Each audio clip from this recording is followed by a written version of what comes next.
So, growing up, I was very blessed to be part of a family that nurtured me and inspired me and really affirmed all the things that I was doing, and that allowed me to really believe in myself and to follow my passion and my dreams and everything I did. And it hasn't always been easy, but what I've learned from my parents specifically is just to really take life by the horns and go out there and do what's making me happy. Not chasing the dollar, not trying to fit into the social norms of being a lawyer, even though my dad was. He actually encouraged us to not be an attorney because, he's an amazing dad, and he spent more time with us than I could even imagine, now knowing how hard he really worked. He made the time for family, but what he encouraged us to do was to do what we wanted to do, not because it would make us wealthy, but because it would make us happy. And what I did after college is I started really exploring that, and I went into teaching full time, started substitute teaching, and then really decided that I wanted to impact people's lives. And for me, growing up, I really believe that the adolescent age is a time where our emotional, our physical, our spiritual, and just our cognitive, mental capacity is really shaped. So I wanted to give back the things that I had learned and pour into children in the classroom. And so I did that, and I absolutely loved it. But what I realized is during the summers, I was making money when I wasn't working, right? Because I worked during the school year and then still made money during the few months that I was not doing that. And I really started to look at that and I said, hey, how do I create a lifestyle for me and for the people I care about to make money doing the things you love but not having to worry about money, right? So I started looking into entrepreneurship and really dove into a book called Rich Dad, Poor Dad. An amazing book that absolutely changed my life because it helped me start thinking, what am I doing? I'm teaching kids to go out and do exactly what I didn't believe in anymore. I didn't believe that passing a test was good. The public school industry or system is very political, and it's great. I believe in higher education, but at the end of the day, it's can you pass a test? And that's not a direct correlation of how you're going to be successful in life. And so I changed my mindset, and I started thinking, how do I teach people the things that I believe in? And first what I realized is I had to do that first. You can't teach somebody you don't know, and the best way to learn is through experience. So what I did is I started going to workshops with guys like Robert Kiyosaki and Robert Allen, and really diving into personal development. At the end of the day, personal development is the one thing that I admire more than any industry out there, because without that, you're not going to be successful in much. It's not about the dollar, right? It's about how big this is up here. So I started exploring, looking into that, and actually spent a lot of money and time investing into my real estate education because I thought real estate was a way to live the lifestyle I wanted and have the money I wanted to do the things that I wanted. So I started going to classes and really started doing that full time. Became a full-time real estate investor, and actually what I did was after I had stopped teaching, I moved out to San Diego. It was one of the biggest leaps of faith I've ever taken. I had never lived outside of Maryland except for when I went to Virginia Tech for college. And I actually moved out here with, at a time, my girlfriend, who wanted to go get her master's degree to teach. So I said, hey, let's go figure somewhere fun to live for 2 years while you go get your master's degree. So we moved out here on faith. It didn't end up working out with us, but the things that I learned from that relationship and the things I learned from taking the initiative to go out there and live the life that I wanted have blessed me tremendously. So I want to hit on that a little further because I think this is a huge part of my growth and what I hope you will learn from. When I was going through a tough time with my girlfriend and building my business, I was discouraged. And I knew that personal development was key, so I actually went out and bought a book called 3 Feet from Gold. Think and Grow Rich was my #1 book. I'd always read it over and over and over again and tried to apply the principles of Think and Grow Rich. So I read 3 Feet from Gold at a time in my life where I needed it the most. It was a time where my relationship was a little rocky, I was building a business, and it wasn't going as well as I would have hoped. And there's a chapter in that book by Napoleon Hill, a letter he wrote back to his wife that basically said, hey, look, I know we're struggling right now, but if you stick with me, I will bring home the bacon. All I need is encouragement and support. And I wasn't receiving that from my relationship. I shared that with my girlfriend and just kind of realized that I didn't have that at the time. Nothing bad about her. It was just an interesting time in my life and in her life. So I go out after reading 3 Feet from Gold and I physically buy a ruler, a yardstick as a matter of fact. And for the next 6 months I carry this yardstick everywhere as a tangible reminder that I'm always 3 feet from a better relationship, 3 feet from a deeper spiritual relationship with God, 3 feet from the next relationship that may take me to where I want to be, or the next person I can impact, because I don't even know, by doing what Greg Reed did for me. And by writing that book, he impacted me in such a tremendous way that my hope and wish and desire is to do the same thing for other people.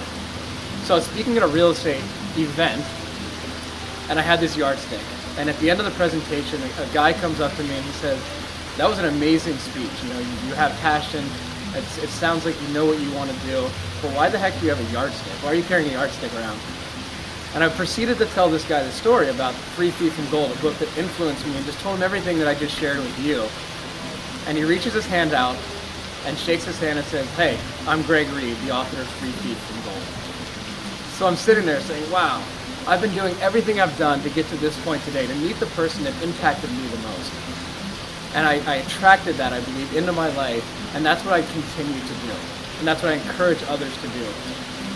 Really is to take the initiative, to go out there and live and do your passion, no matter how much you're struggling, no matter how much you don't know where the next dollar is coming from, or you might have a rocky relationship, to always have in mind the vision that you want for your life.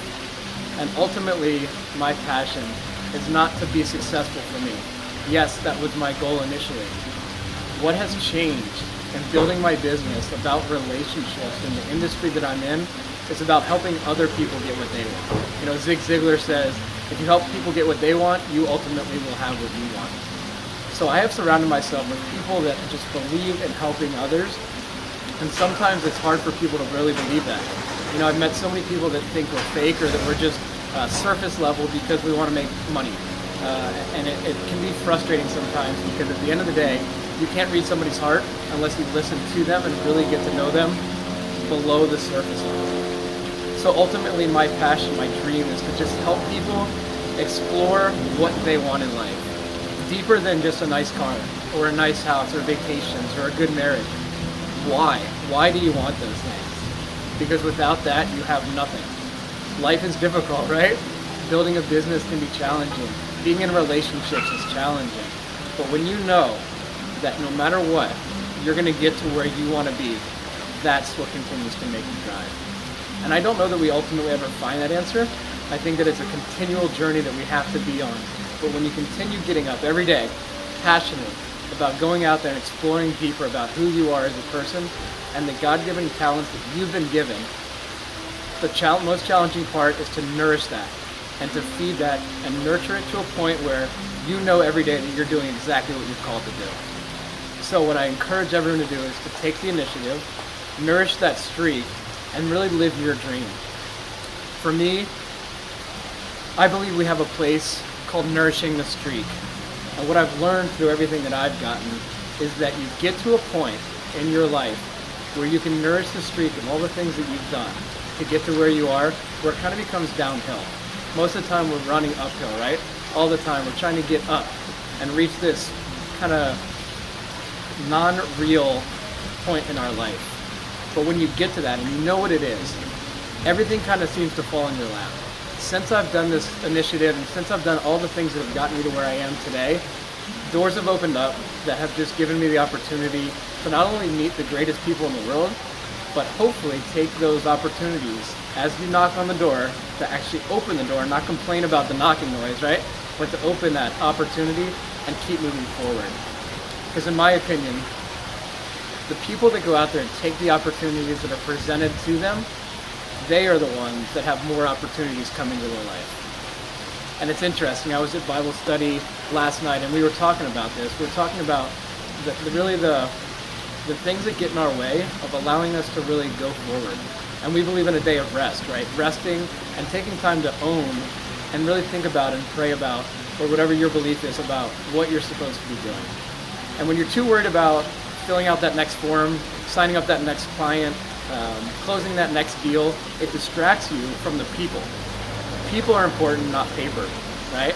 So at the end of the day, if you have the opportunity to go meet somebody for coffee or meet somebody for a fun day throwing the baseball around, go do it. Because you don't know what that experience will do, not just for you, but for the person that you're with. And get rid of all distractions, right? My biggest challenge for the most part was always having my cell phone attached to my hip and always be texting, right? When I'm with somebody, it's their time, it's not my time. I need to commit and be open and listening to them. You know, doing sales for the last 4 years, I've really learned to be a great listener because at the end of the day, people appreciate the fact that you care about them. And when you want to build long-term relationships, that's the genuine heart you have to have for others. Listen to them. Get to know what they want. I challenge you throughout the day. Ask one person every single day what their passion is. I guarantee if you're willing to listen long enough and you ask questions to get them to really uncover their true passion, they will remember that forever, because it's not the things that people remember you say, it's the way that they feel as a result of your caring for them. So at the end of the day, you know, my passion, I don't know that I really know it. I don't know that we ever know it, but I know that I'm on purpose right now. I'm nourishing the streak, and I know exactly what I want in the sense of helping others achieve what they want. And I believe by continuing to do that, that I will ultimately find my true calling, really find what I ultimately have been called on this earth to do. And it's a fun journey, you know, and when you accomplish something, then all you have to do is keep going. There's no such thing as an accomplishment in itself, right? The accomplishments just help you get to that next level. So I've really enjoyed just being part of the initiative, nourishing the streak, meeting the people that I've met. So if you're sitting there just kind of wondering, man, the economy sucks right now, I don't know what to do, I don't know where to go, reach out to somebody that does, or somebody that can help you discover that for yourself. No one has the answers for you. You've got the answers, but you need somebody to ask you the right questions to help you uncover that answer. So if it's me, reach out to me. You know, people ask me all the time, can we just go grab coffee and talk? Absolutely. Can we go throw the baseball? Absolutely. Can we go to an amusement park? Let's do it. I have learned to become a yes man. A yes man, you know, Jim Carrey's one of my favorite actors. I get that a lot, that I look like him and have mannerisms like him. And Yes Man is an amazing movie because he takes life and just says yes. That's what life is. More opportunities will come your way when you say yes. So I encourage you to do that. Reach out to me, reach out to somebody else who's part of this initiative, or somebody else in your life that you just thought of. I appreciate who they are and what they have to offer. Go talk to them. The most successful people are the most accessible people. It's one of the things I learned from Greg Reed. So I'm here if you need me. I would love to connect with you and just grab coffee or go do something fun. Take advantage of this beautiful city we live in, or the city that you are. And I hope this has helped. I hope that you continue to take the initiative, nourish the streak, and live your dream full out.